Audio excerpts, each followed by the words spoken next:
have you been, Barry?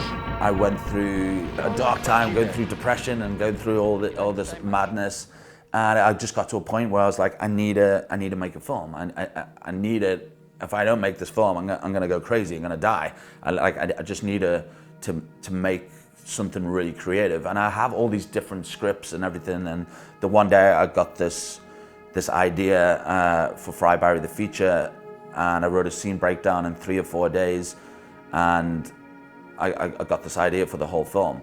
But the thing was that it had to be right. Gary had to be the lead. Gary's not a trained actor. His background is he's an extra, featured extra.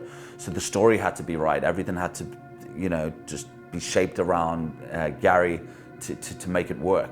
And at the time, I was working with a producer, James C. Williamson, and we shot like 2 projects together, and we just gelled. We just worked really well together.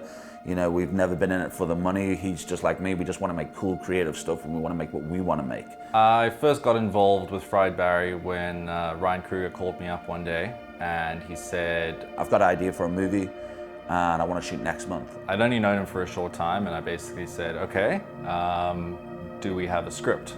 And I was like, "No." And he's like, "Why haven't you got a script?" And I was like, "Well, the thing is, I've got a scene breakdown, and the movie's going to develop as we go." We knew that if we didn't put a date on it and we didn't say that we wanted to do it, because if we don't shoot it next month, it ain't never going to happen. It's just going to get postponed and postponed. Unbelievably, in the course of about a month, we put this movie together and the journey began. After the phone call with James, he was like, "Cool, let's do it." And a month later, we were shooting the movie.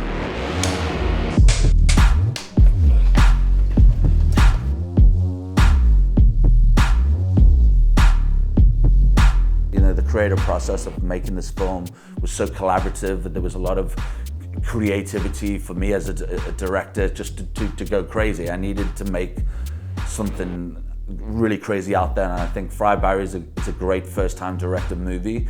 I have all these other scripts that I could have made any other film, but I think at that time and where I was in my head, that it needed to be something really creative.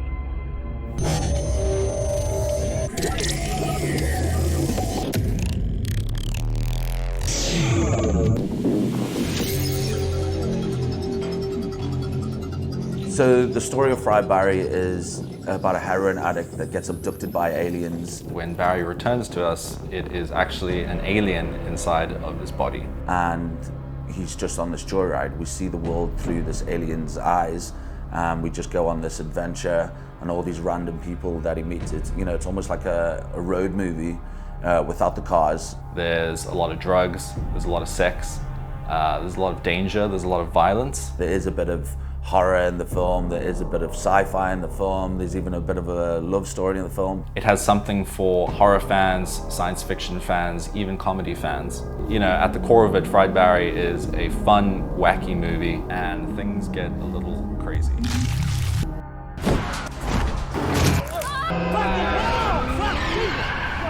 Working on set for Fried Barry was such an exciting experience because you never knew what would happen next.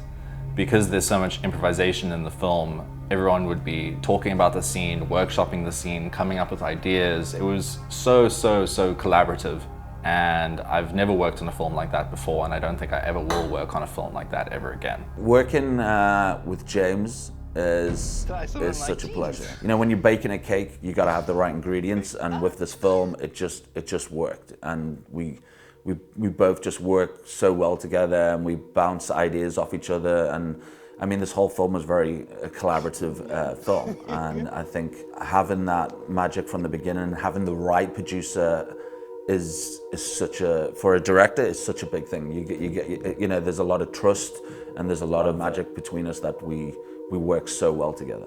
The director Ryan Kruger just brings this crazy off-the-wall creativity and energy to the project. I have never worked with a director with that much energy and love for what he does. He really just rallies his whole cast and crew around him and just gets them so excited for ideas that you would never see on other sets anywhere else. Yeah, man, Ryan's good, dude. He knows how to tell a story, and he's like super capable on set with making decisions of yes and no, especially when it comes down to edit, because that can save time. And with a feature like this, you know, we shot it in blocks, that's everything.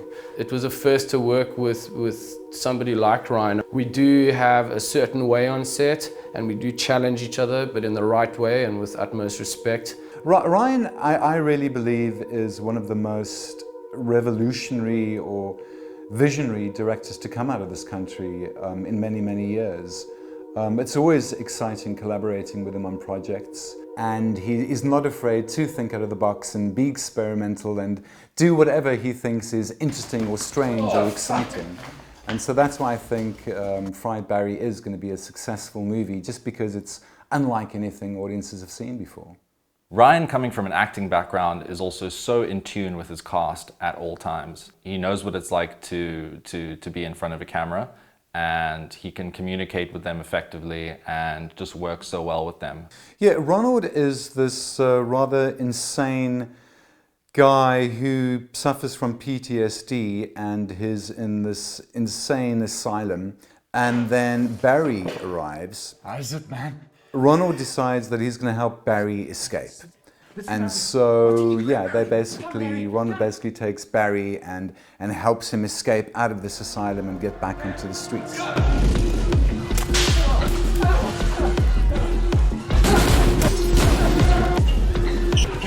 You're on a mission. You're more important than us. You have to save yourself. Most of the work and the feel of the movie I did just from a chat with Ryan about what it's about and what kind of mood he wants. A cool aspect of working on this film was to get the audience inside Barry's head and how to create this uncomfortable feeling of another entity in a body seeing this really strange world. So a lot of the stuff you hear is a cello or a violin that is just completely mangled and stretched and sampled. The main thing is I wanted to create something otherworldly, and to do that I had to work out of your traditional conventions of making music.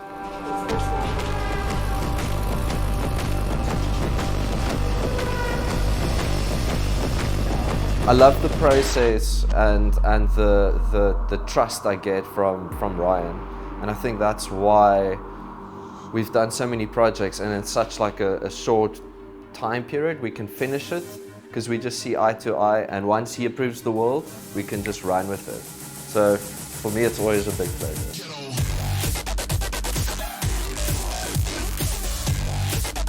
The great thing about how Ryan works is Ryan wants to shoot everything in camera, which is obviously not possible. But I think we really can congratulate ourselves and our entire team, because we virtually have no SFX. Everything was shot in camera without having to resort to a lot of visual effects, CG or green screen. It's just a really great experience to make something that's, in my opinion, world class and not mainstream and not another boring South African story.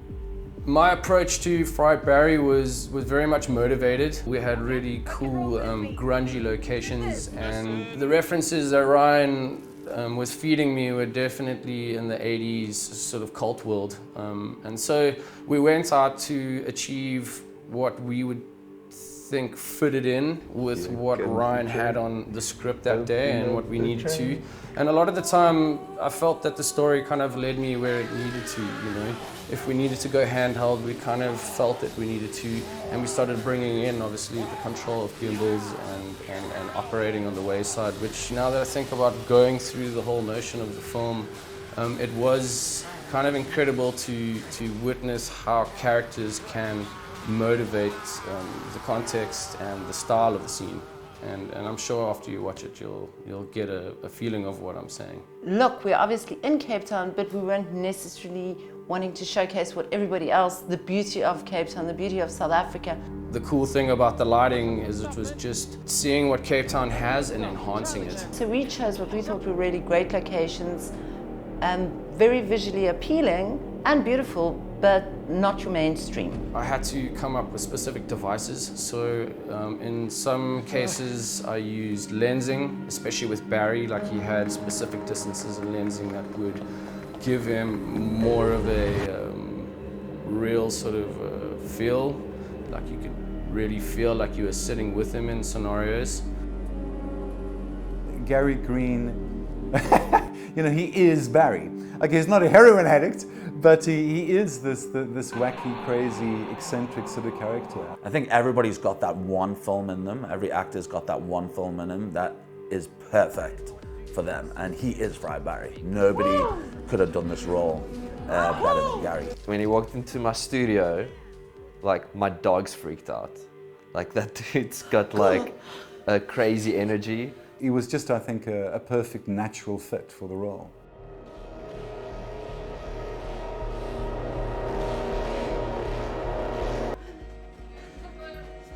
Chanel Diaga is a very accomplished actor here in South Africa, and having her play Barry's wife in the film was absolutely fantastic. She brings so much comedy to the role, but also so much sensitivity as well. I think a lot of the heart of the film lies between Gary and Chanel's chemistry. The great thing about the movie is you never know where it's going to go, and not in a bad way. It's just that we're really entertained, but we have no idea what's going to happen in the movie. What's unique about this film, I think it's, yeah, I think you're truly on a journey, man. Like it's South African, like it's hard to say that happens very often. I don't think Fried Barry can really be put into any sort of genre in that sense, especially in the South African film environment. It really stands out by itself. I've never seen anything like it or like an attempt at it. Fried Barry is a bit of a game changer. I hope that when people see this film, they start to think differently about what South African cinema means. I definitely want them to see Cape Town in a new light, and there's a lot of South African relevance that's embedded there and some awesome themes that I think could become some good talking points. Ultimately, I think if Fried Barry can change the perception of what a South African movie is or what indie film is, I think that will be really exciting, because it definitely is a very, very unique project that's certainly going to get a cult following locally and certainly internationally. What people will take away from it is hopefully that they like it, and even if they don't, that they speak about it, and then I know I've kind of done my job to the best of my ability. To have like a punch in your face, and you either don't like to be punched in the face or you like it. You know, I really just want audiences to enjoy this movie, to be open to the concept of just going on a wild ride. Can we see more of this wonderful narrative, the storytelling, and this great filmmaking? When people leave the cinema, I want them to just look back and say, that was insane. That was a crazy journey that I just went on, and I want more. Groovy.